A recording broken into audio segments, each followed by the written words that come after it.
कांकेर में नक्सल प्रभावित 68 गांव के हजारों लोग सड़क पर बैठ गए। विकास कार्य न होने से ये लोग नाराज हैं। लोगों ने नाराजगी में चक्का जाम किया। बैंक, शिक्षा और स्वास्थ्य समेत बुनियादी सुविधाओं की मांग ये लोग कर रहे हैं। नक्सल प्रभावित है कोयली बेड़ा इलाका। तो कांकेर के कोयली बेड़ा इलाके की तस्वीरें आप देख सकते हैं, जहां पर हजारों की संख्या में ग्रामीण पहुंचे हैं। नक्सल प्रभावित इस इलाके में ग्रामीण अपने लिए बुनियादी सुविधाओं की मांग कर रहे हैं। 68 गांव के लोग यहां पर इकट्ठा हुए और उन्होंने कहा कि उन्हें बैंक की जरूरत है, शिक्षा की जरूरत है, स्वास्थ्य जैसी बुनियादी सुविधाओं की जरूरत है।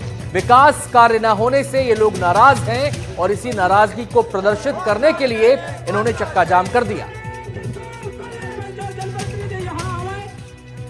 इस वक्त हम जिला मुख्यालय से लगभग 150 किलोमीटर की दूरी पर कोयली बेड़ा पहुंचे हैं। और कोयली बेड़ा में जो है आप मेरे पीछे देख रहे होंगे, तमाम जो लोग हैं यहाँ के जो लोग हैं लगभग 48 गांव, माफ कीजिएगा 68 गांव के जो लोग हैं वो यहाँ पर चक्का जाम कर बैठे हैं। इनकी प्रमुख मांगे जो है शिक्षा को लेकर है, स्वास्थ्य को लेकर है, सहित अन्य मुद्दे हैं। इन्हीं मुद्दों को लेकर जो है लगातार इस इलाके के लोग लड़ते आए हैं, क्योंकि ये चाहते हैं कि इस इलाके में कहीं ना कहीं स्वास्थ्य की बेहतर सुविधा मिलनी चाहिए, शिक्षा की बेहतर सुविधा मिलनी चाहिए और विकास से काम होने चाहिए। लेकिन वो अंदरूनी इलाके हैं जिस इलाके में कभी स्वास्थ्य की बेहतर सुविधा नहीं मिल रही है, शिक्षा के लिए सड़क पर उतरना पड़ रहा है, तो निश्चित तौर पर आप सोच सकते हैं कि इस गांव की स्थिति क्या होगी। और इस गांव के जो लोग हैं वो अभी भी सड़क में इतनी कड़ी धूप में जो है यहाँ पर बैठे हुए हैं। हम पहले उनसे बात करने की कोशिश करते हैं। ये बताइए, आप लोग जो नारेबाजी कर रहे हैं, चक्का जाम कर रहे हैं, उसका मुख्य वजह क्या है?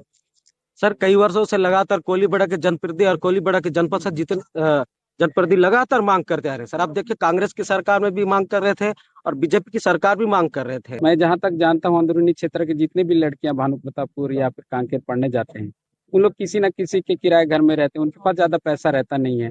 1200-1500 का छोटे से एक मकान के किराए में रहते हैं। इनको कितना तकलीफ होता है पढ़ने में, ये सरकार को समझना होगा। सरकार को समझना होगा। विकास की अगर बात करें तो इस इलाके में कितना विकास हुआ है? क्या आसपास के क्षेत्रों में कुछ काम हो पाया है? विकास के नाम से तो शून्य है। अभी थोड़ा सा हो रहा है। देखिए, तो पिछले 5 साल 10 साल में तो बिल्कुल रोड की आगमन वगैरह कुछ नहीं था, ऐसी स्थिति था। अभी थोड़ा सा चल रहा है। जो हमेशा यहाँ का योजना है जो भी चलते रहे, सब इधर उधर टाल मटोल करके सारे चीज को परलपुर क्षेत्र में विकास के काम करते हैं। परलपुर क्षेत्र को इधर नहीं मिल रहा? इधर बहुत कम नहीं। आपको क्या लगता है? जी, सही बात है। आप देख सकते हैं, सारी चीज यहाँ जो ब्लॉक मुख्यालय है वो भी वहाँ पखानजूर में लिंक कार्यालय के नाम से संचालित हो रहा है। देखिए, शासन प्रशासन जिम्मेदार रहेगी और लगातार ये अपनी मांगों को रखते आए हैं, लेकिन देखिए इनकी मांगे सुनी नहीं जा रही है। क्या वजह है इसके पीछे ये समझ नहीं आता। लेकिन इस इलाके में सबसे लोगों की मांग ये है कि शिक्षा जो इस इलाके में होनी चाहिए। जब ब्लॉक मुख्यालय है तो इस इलाके में कहीं ना कहीं कार्यालय लगनी चाहिए, ताकि जो 50 किलोमीटर की दूरी तय कर पखानजूर वो जाते हैं वहां पर उन्हें काफी तकलीफ होती है। कृषि क्षेत्र है, काफी संख्या में किसान हैं, उनको जो है बैंक की सुविधा चाहिए ताकि वो जाकर जो है बैंक से आसानी से पैसा निकाल सके। इन्हीं सभी मुद्दों को लेकर यहाँ के 68 गांव के लोग बैठे हुए हैं। इनकी मांगे अगर पूरी नहीं होती है तो आने वाले समय में ये बोल रहे हैं कि आने वाले समय में जो है अनिश्चितकालीन आंदोलन पर बैठ जाएंगे। नीरज तिवारी, एनडीटीवी, कानपुर।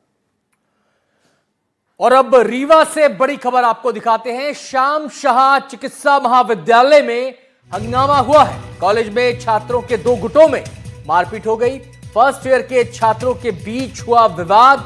मारपीट में सीनियर छात्र भी शामिल हुए। आपको बताएं, ये तस्वीरें श्याम शाह महाविद्यालय की हैं, जहां पर छात्रों के 2 गुट आपस में भिड़ गए।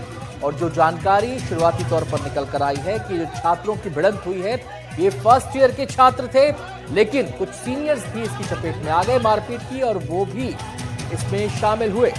तो ये तस्वीरें श्याम शाह कॉलेज की हैं, रीवा की एक खबर, जहां पूरे कॉलेज कैंपस में आप देख सकते हैं चारों तरफ अफरा तफरी मची हुई है, लोगों की भीड़ है। यहाँ पर छात्र हैं, गुत्थम गुत्था होते छात्र नजर आ रहे हैं। ये देखिए, फ्री स्टाइल एक प्रकार से लड़ाई यहाँ पर हो रही है। जो घूंसे चला पा रहा है वो घूंसे चला रहा है, और जिसके बस में लात चलाना है वो लात मार रहा है। कोई नीचे गिर रहा है, किसी को पकड़ के खींचा जा रहा है। छोटी सी मुंडेर है, किसी को भी गंभीर चोट यहाँ पर लग सकती है, लेकिन इसकी परवाह यहाँ पर किसी को नजर नहीं आती। सब इस कदर जुनून सवार उनके सरों पर है कि बस एक दूसरे को मारना है, बुरी तरह मारना है। ये तस्वीरें कॉलेज कैंपस की। ये हालांकि स्पष्ट नहीं हुआ है कि 2 गुटों की भिड़ंत किस बात को लेकर हुई है। हमारे संवाददाता जावेद अंसारी हमारे साथ जुड़ गए हैं और जानकारी देने के लिए। जावेद, किस बात को लेकर भिड़े ये छात्र? ये जो हमारी अभी थोड़ी देर पहले टीम प्रबंधन से बात हुई, उनका साफ तौर से कहना था कि आज सीनियर और जूनियर छात्र वहां पर कॉलेज में एकत्र थे। जूनियर छात्रों के दो गुट थे, एक शहर में रहने वाला और एक हॉस्टल में रहने वाला। दोनों के बीच इस बात को विवाद हो गया कि आज क्लास नहीं लगेगी।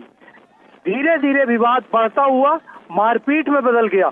जिस तरीके से, जैसे कि आपने दिखाया है अभी थोड़ी देर पहले कि किस तरीके से छात्र आपस में मारपीट कर रहे हैं, जैसे छोटे छोटे बच्चे।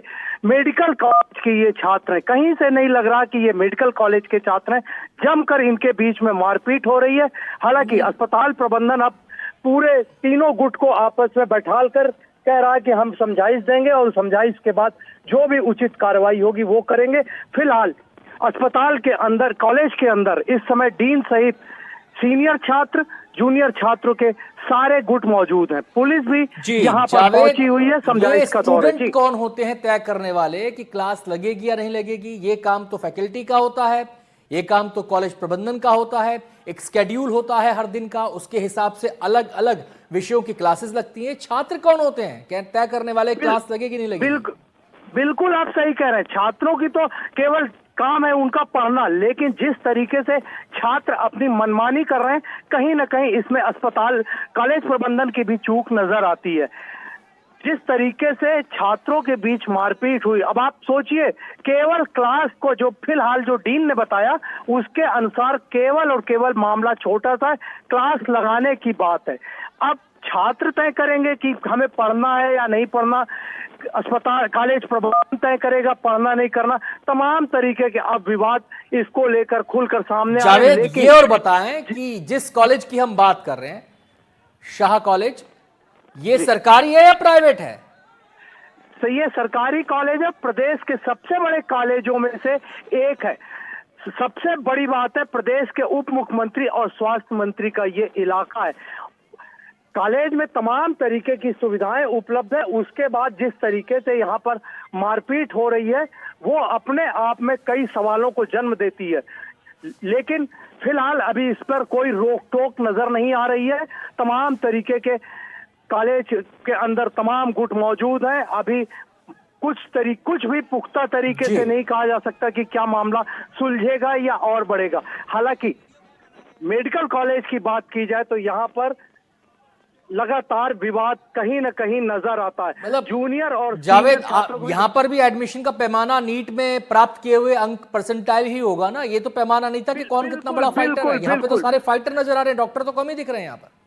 बिल्कुल आप सही कह रहे हैं। जिस तरीके से हाई रैंकिंग वाला कॉलेज है, यहाँ पर एडमिशन दाखिला बड़े मुश्किल से मिलता। माना जा सकता है कि हो सकता है अभी ये बात भी निकल कर सामने आए कि रैंकिंग का भी मामला निकल कर सामने आ सकता है।